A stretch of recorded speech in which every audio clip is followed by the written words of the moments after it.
Hello, everyone, and welcome to the Jeffrey Epstein Show. I'm your host, Bobbycapucci, and this is a morning update. We're going to swing back down to the Virgin Islands, folks. We have some news about the battle over Jeffrey Epstein's estate. We know that the situation going on down there is tenuous at best.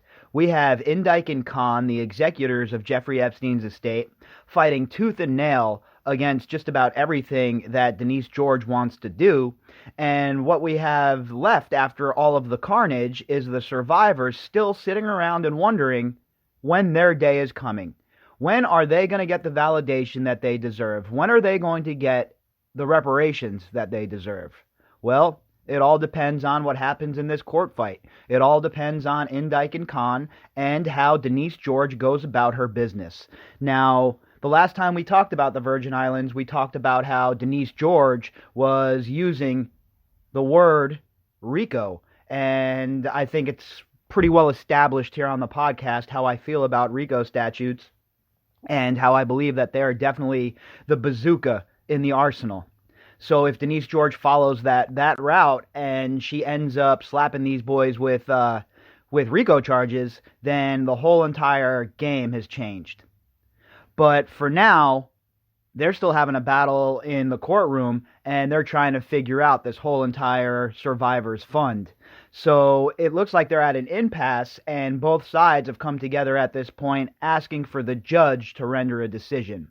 So that's what we're going to talk about in today's episode. This article is from McClatchydc.com, and it was written by Kevin G. Hall.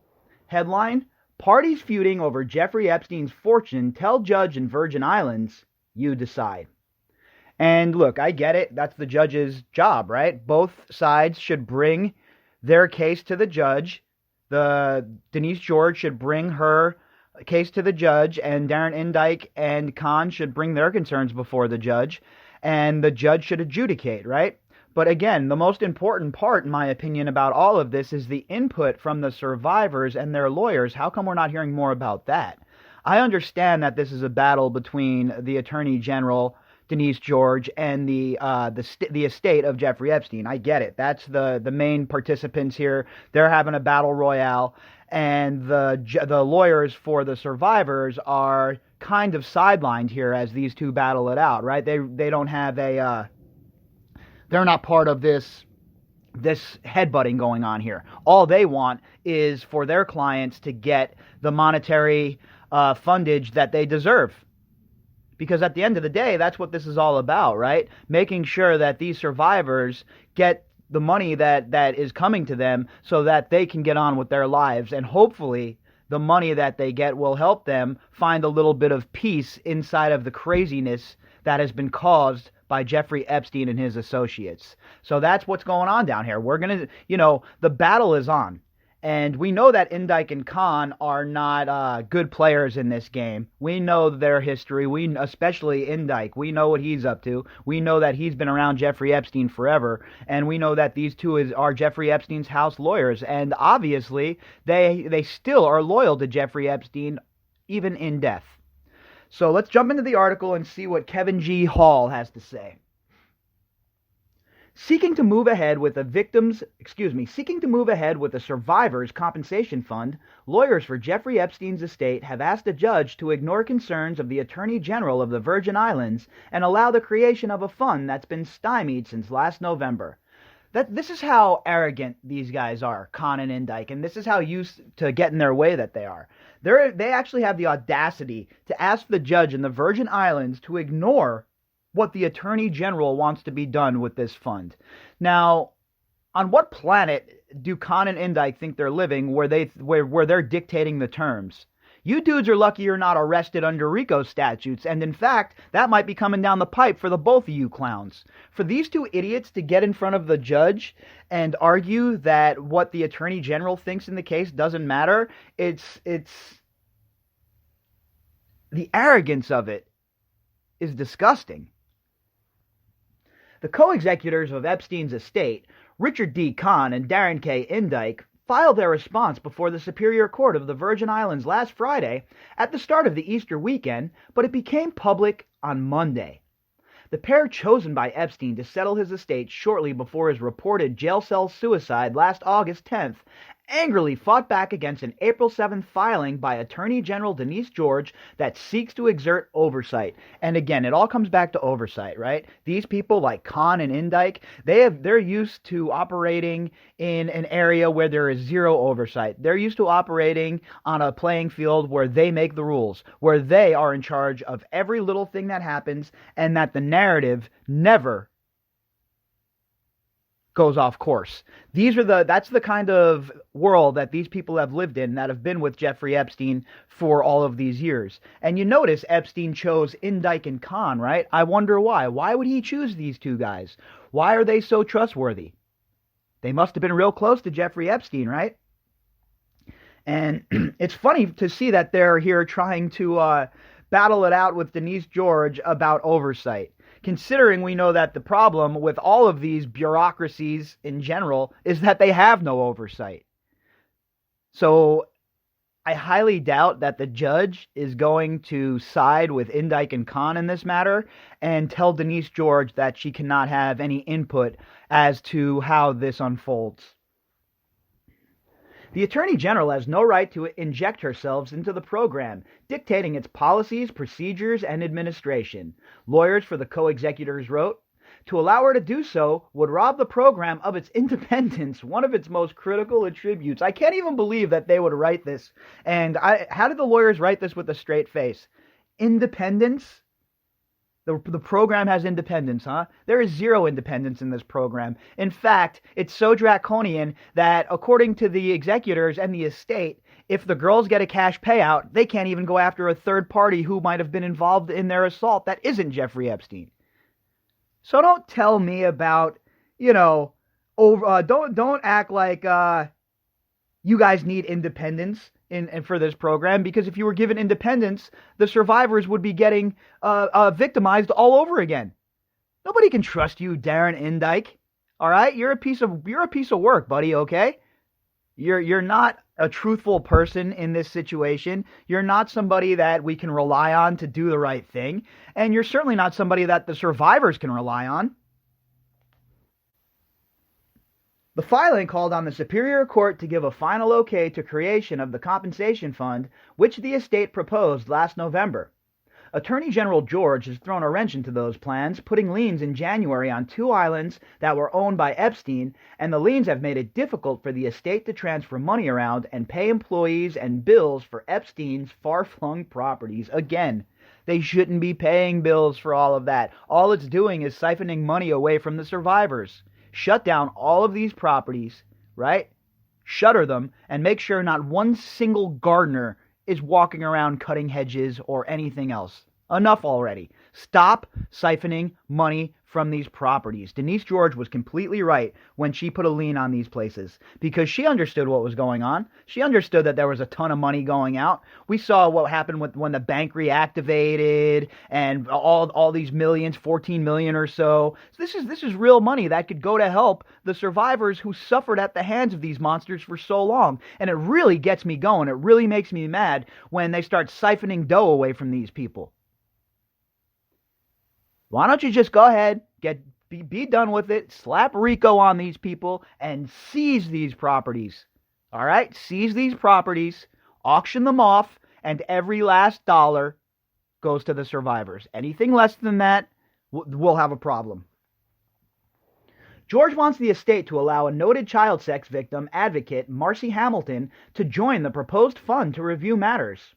The Attorney General also alleged that the language that would release the estate from litigation in exchange for compensation would prevent the survivors from seeking action against third parties who may have participated with Epstein in his trafficking of women and abuse of underage girls. This is a sticking point here, folks. This is very important. If we're going to make sure that the co-conspirators go down, they can't have this involved in the compensation fund. This can't be part of it, where the survivors are basically selling their story off, right, for silence, basically being silenced, not selling their story, but they're being silenced by the estate if they accept compensation. Basically saying, take this money and shut up, like they've always done to the survivors. And that's not good enough anymore. That's not good enough this time. It's time for justice to be served. And it's time for all of these other smarmy, disgusting bastards hiding in the shadows who took part in this to stop being protected. The truth needs to see the light of day. And one of the biggest points of that is this right here. The situation where one of the survivors who takes the money is now unable to go after other participants. That should be a non-starter, and it should never be acceptable. And the Attorney General in the Virgin Islands, Denise George, should never ever agree to anything less than that being taken out of the overall idea of what this fund should be, because all it does is re-victimize people. How are you going to tell somebody? It's basically hush money.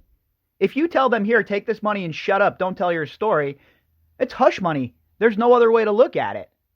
And I'll tell you what, that falls under RICO statutes as well, my friends. So Darren Indyke and Khan here, they better be very, very careful on the ground that they tread. Lawyers for the co-executors said the opposite is true, and pointing to Ghislaine Maxwell, Epstein's one-time muse and longtime business associate, co-conspirator. Maxwell has been hiding since Epstein's death and recently brought a claim against the estate, alleging that Epstein promised to pay her legal expenses and asked the estate to also pay for her personal security. Of course they're going to do that. What do you think?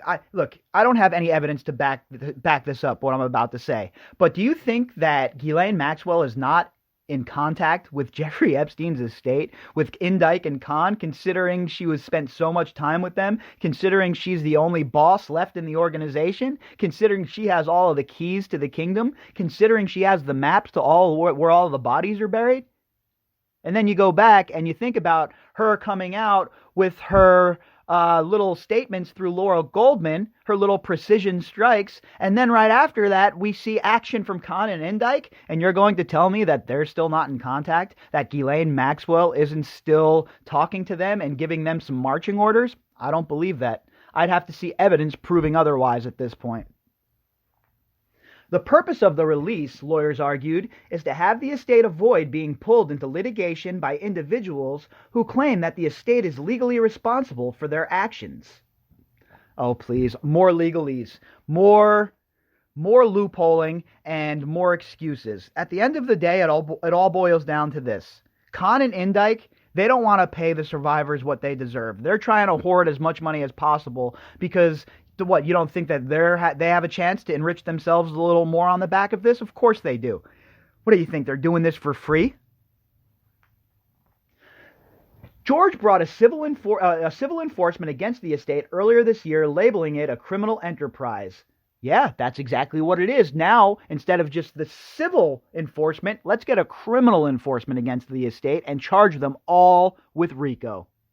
She is also trying to push co-executors to step back from the non-disclosure agreements Epstein had with his employees, arguing the estate is stymieing her efforts to investigate.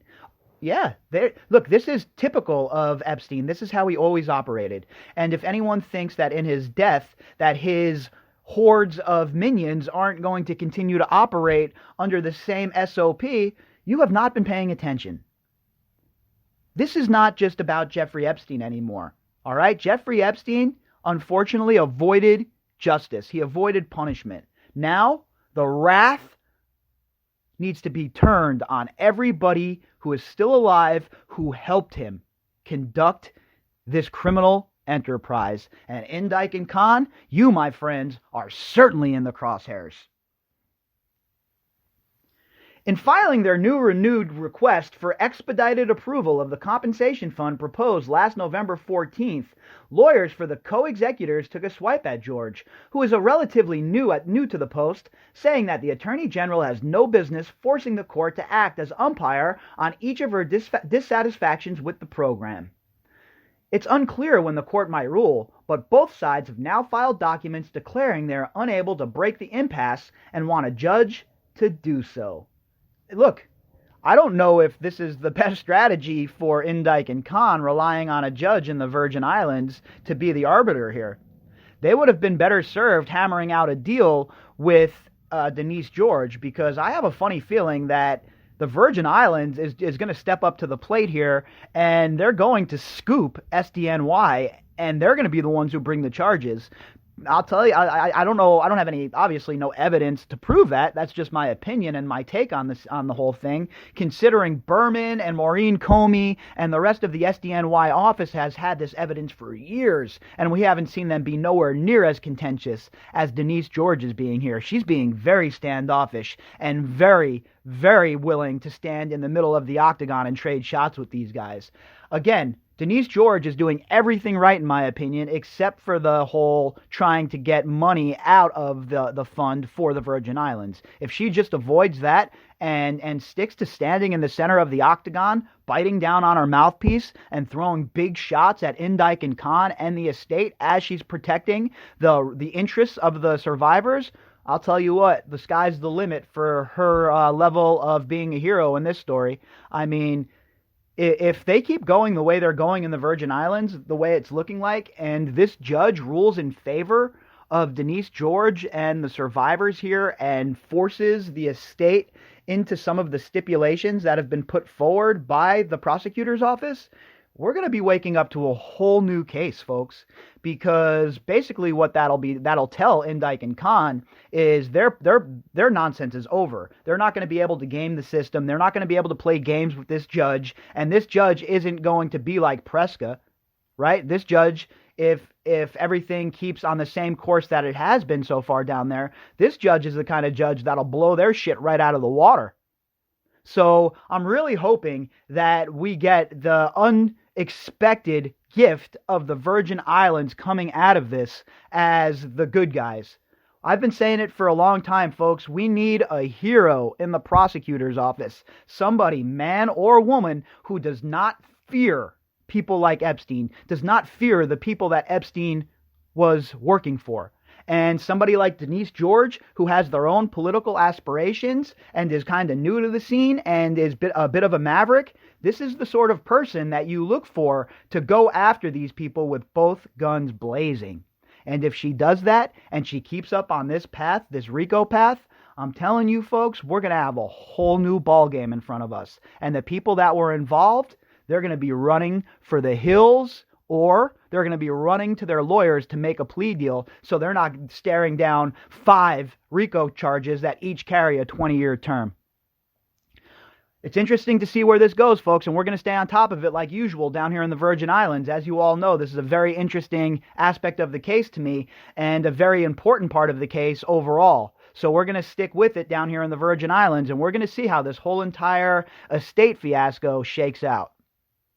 If you'd like to contact me, you can do that at bobbycapucci@protonmail.com. That's BOBBYCAPUCCI@protonmail.com. You can also find me on Twitter at BOBBY_CAPUCCI. All right, folks, I will be back later on tonight with the Daily Drop. Hope everybody has a fantastic day.